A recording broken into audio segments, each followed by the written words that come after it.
दिन पाले सुआ उड़ जाएंगे, काऊ दिन पाले सुआ उड़ जाएंगे, काऊ दिन पाले सुआ उड़ जाएंगे, काऊ दिन पाले सुआ उड़ जाएंगे, एक दिन पाले सुआ उड़ जाएंगे, काऊ दिन पाले सुआ उड़ जाएंगे, काऊ दिन पाले सुआ उड़ जाएंगे, काऊ दिन पाले सुआ उड़ जाएंगे। दीवानी है गई रे काना पे राधे रानी, दीवानी है गई रे काना पे राधे रानी, दीवानी है गई रे कान्हा पे राधे रानी, दीवानी है गई रे।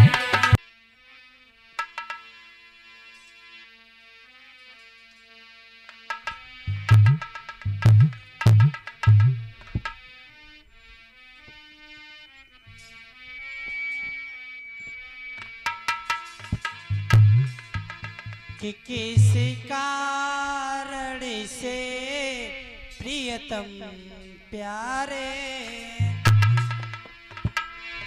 और गई तन की बदल रोहानी है।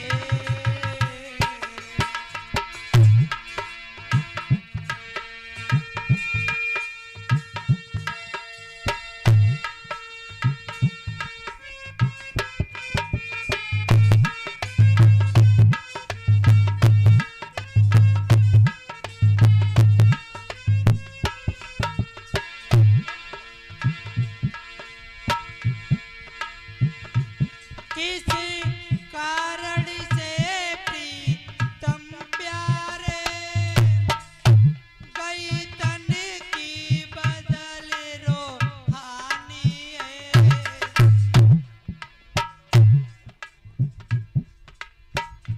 क्या चिंता मन में लगी भाई,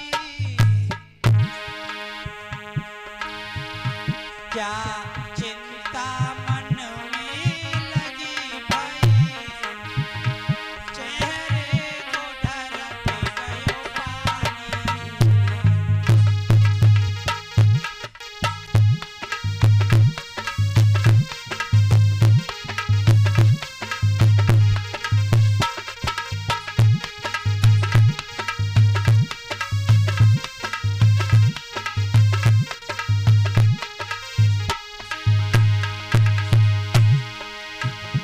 क्या भूखा संत कोई चला गया, या लगा राज में घाटा है, या दूजा कोई नुकसान हुआ, चेहरे पे खिला सन्नाटा है।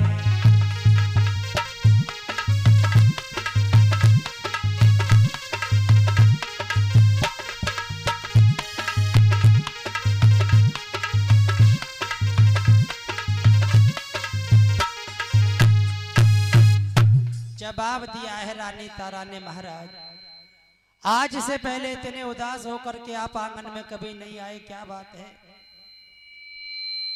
तो महाराज हरिश्चंद्र कहने लगे, प्यारी बात तो बहुत बड़ी है, ना तो बताई ही जाती है और ना तो छुपाई ही जाती है रानी। आज मैं हार गया हूं। तब महारानी तारा कहने लगी, श्रीमन आप हार गए इस बात पर मुझे विश्वास नहीं होता। तो आज महाराज हरिश्चंद्र कहने लगे, रानी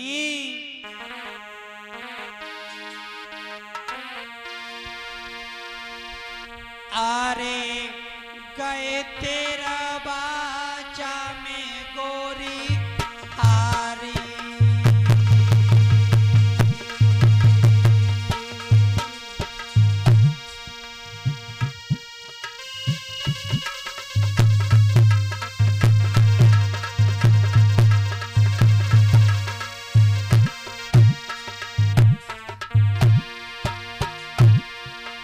आरे गए तेरा बाचा में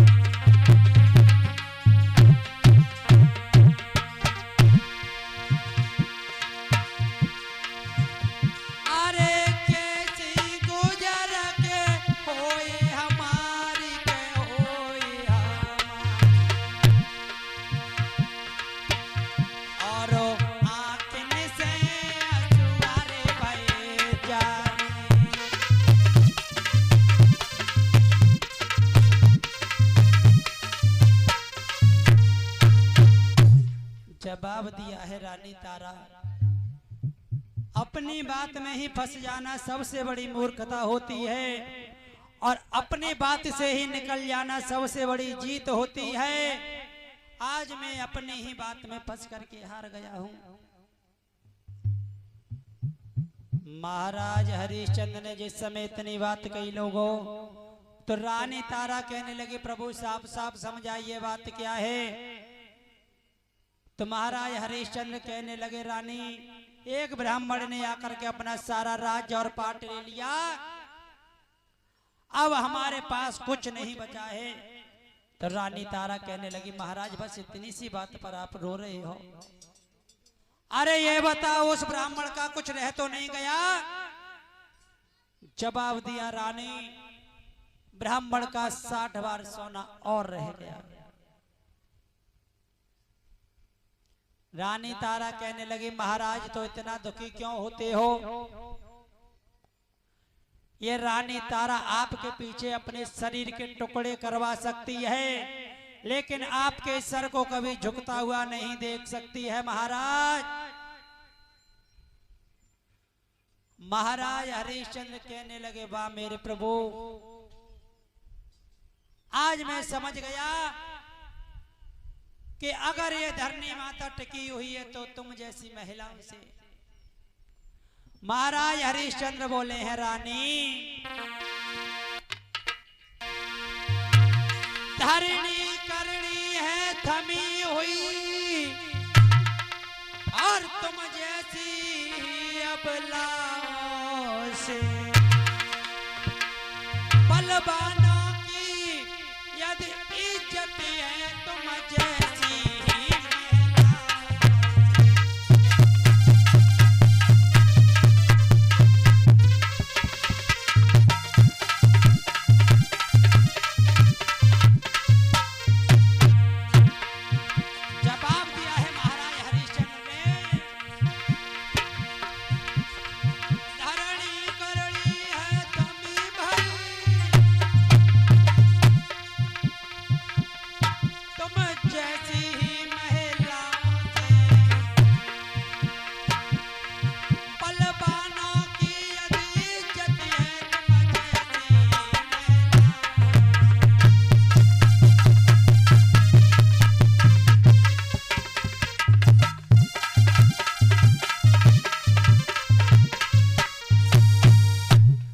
जवाब दिया है रानी, जिस घर में तुम्हारे जैसी स्त्री होगी उस घर का कभी भी बाल बांका नहीं हो सकता।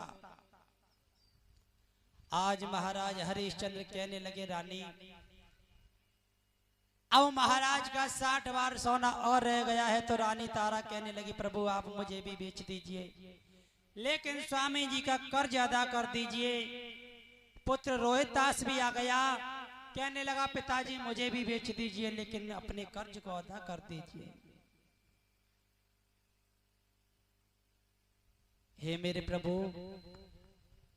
अगर पत्नी हो तो रानी तारा जैसी, और पुत्र एक नहीं, पुत्र 4 नहीं, एक हो, लेकिन हो रोहितास जैसा, जो अपने पिता की खातिर, अपने पिता के धर्म की खातिर, बात की खातिर आज वो नन्हा सा बच्चा बिकने को तैयार है। आज के भी बच्चे हैं जो मजबूरी में किया हुआ कर्ज भी अपने पिता का नहीं पटवा सकते। लोग पटवा तो तब दें जब पत्नी के शौक श्रृंगार से छुटकारा मिल जाए,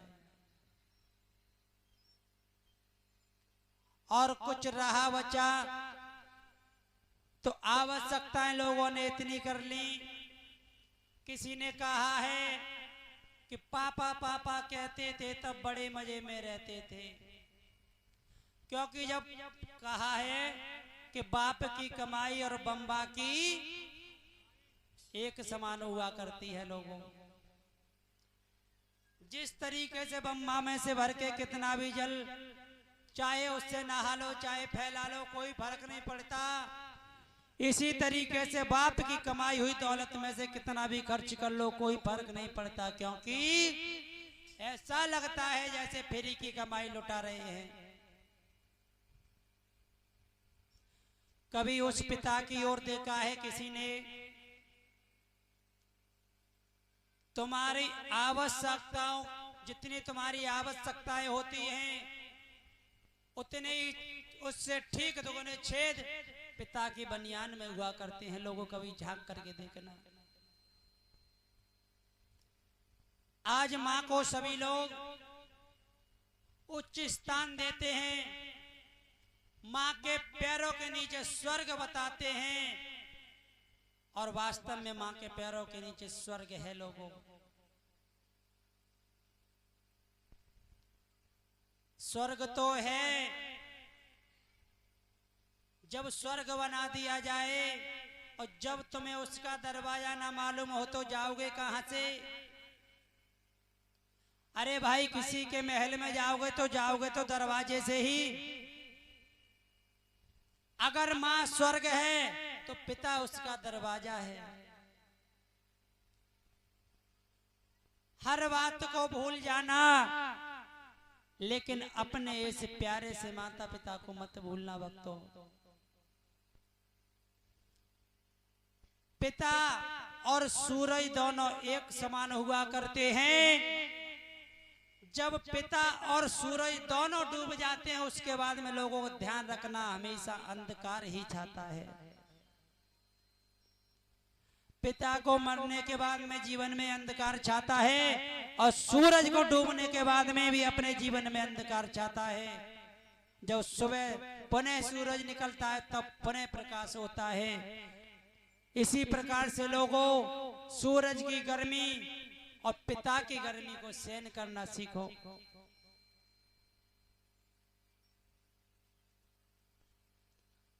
माँ अपनी जगह पर है, पिता अपनी जगह पर है। माँ बच्चे को पाल पोस करके बड़ा करती है, तो पिता बच्चे की आवश्यकताओं को पूरा करते हैं।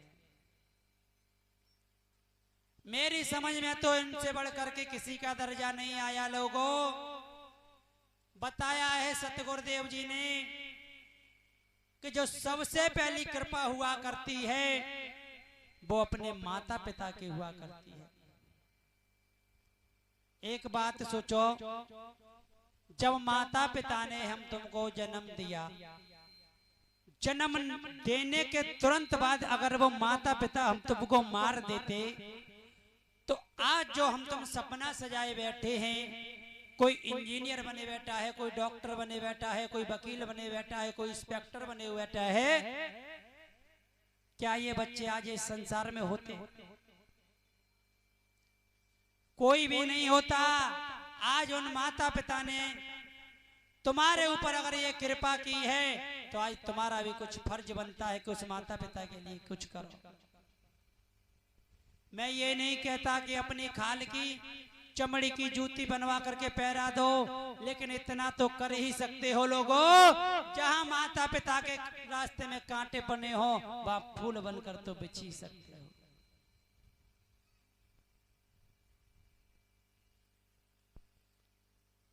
इधर धीरे धीरे लोगों, आज महाराज हरिश्चंद्र अपने पुत्र और पत्नी को लेकर के जिस समय विश्वामित्र के पास में पहुंचे हैं, तो